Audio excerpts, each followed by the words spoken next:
Hello नमस्कार दोस्तों, मैं सेल्फ महेंद्र कुमार।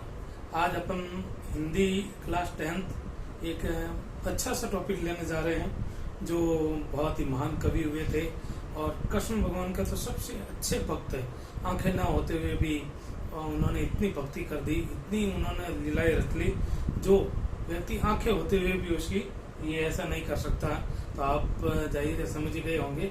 आज अभी क्लास 10 CBSE कोर्स का पहला पाठ सूरदास पाठ ले रहे हैं। सूरदास जी का जन्म 1478 में हुआ था और उन्होंने 3 प्रमुख रचनाएं लिखी थी, सूर सरावली, सूर सागर और साहित्य लहरी, जिसमें आज अपन सूर सागर का भ्रमर गीत का पहला पद है। इसमें 4 पद दिए गए हैं। 4 पदों में से एक पद अपन यहाँ पर लेने की कोशिश करेंगे। जो इसमें से है सूरदास की जो भाषा है, सूरदास जी की भाषा ब्रज भाषा है और इन्होंने वियोग श्रृंगार रस का प्रयोग किया है और इनका भक्ति काल के बहुत ही अच्छे कवि हुए हैं। कहा गया है सूर सूर तुलसी सची उडिगन केशवदास। सूरदास तो सूर्य के समान बताया गया है, जो एकदम बहुत ही महान है। और इसमें काव्य गुण माधुर्य गुण को लेकर आए हैं। तो बहुत ही अच्छा सा ये आप वास्तव में आपको लगेगा कि और इतने अच्छे इतने महान साहित्यकार हुए हैं अपने हिंदी में। और ये पहला पाठ ही है, तो पहला पाठ वास्तव में बहुत ही शानदार अच्छा और पहला पद्य अब आप उनको पढ़ेंगे। कोई भी तकलीफ हो, कोई भी समस्या हो तो आप मुझे डायरेक्ट मेरे व्हाट्सएप नंबर पर या मुझे बता सकते हैं।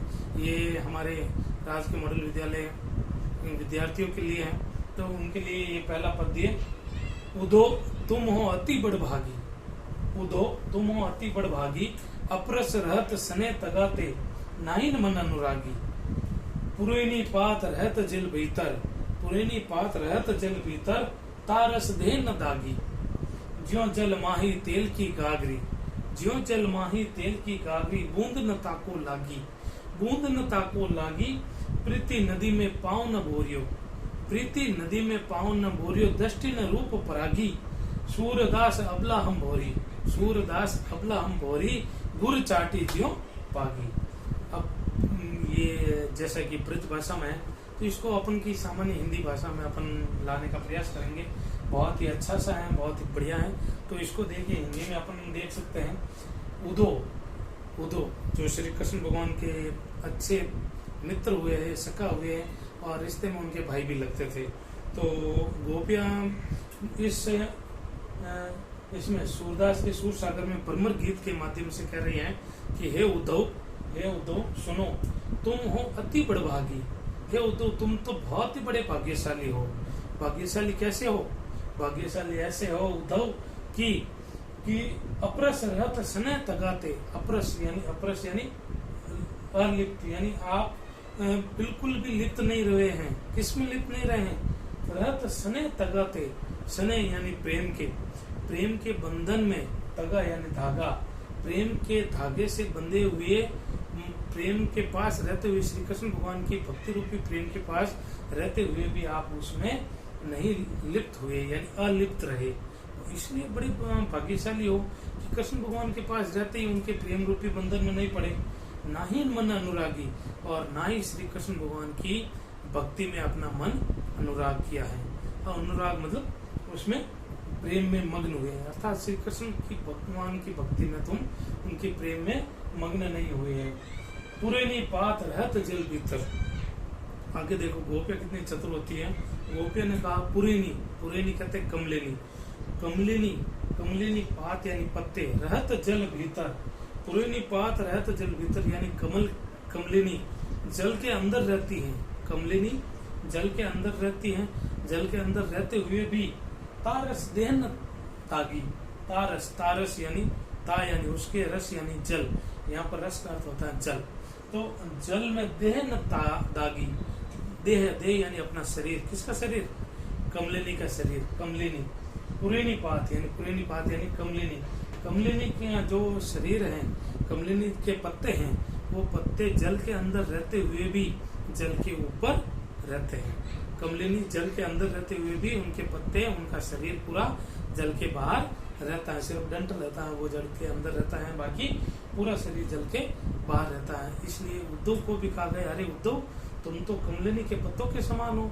श्री कृष्ण रूपी इस बड़े तालाब में रहते हुए भी उसके कमल के पत्तों के समान तुम भी अपने श्री कृष्ण भगवान की भक्ति रूपी जल को अपने शरीर पर नहीं दागा है।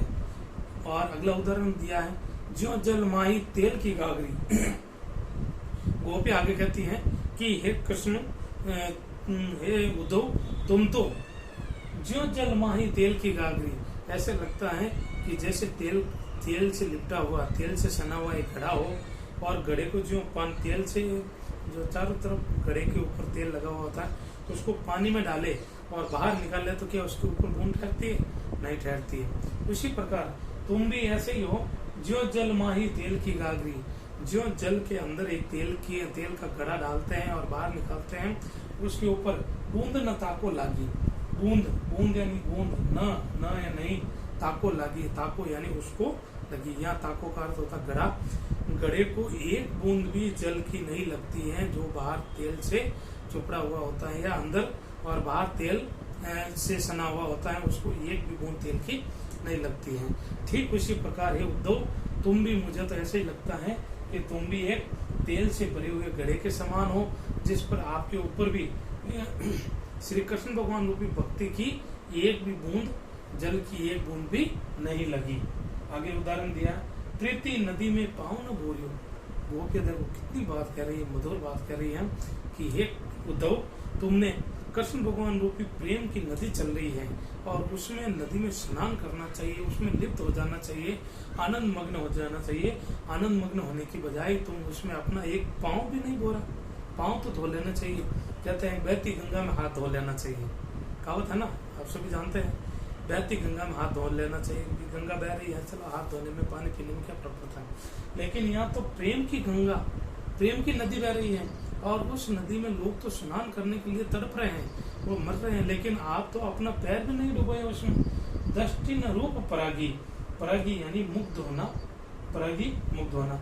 दृष्टि, हे उद्धव, तुम अपनी दृष्टि से श्री कृष्ण भगवान के ऊपर तनिक भी मुग्ध नहीं हुए। मुग्ध यानी एकदम मंत्र मुग्ध हो जाना, उसके ऊपर निच्छवर हो जाना, उसके ऊपर एकदम आसक्त हो जाना।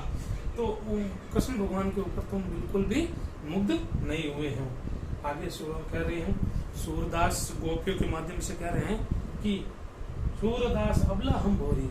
सूरदास अपनी गोपियों के माध्यम से कहते हैं कि हे उद्धव, हम तो एकदम अबला मतलब निर्बल हैं, हम में कोई शक्ति नहीं है और हम बहुत ही भोली भाली हैं। अब देखो, इतना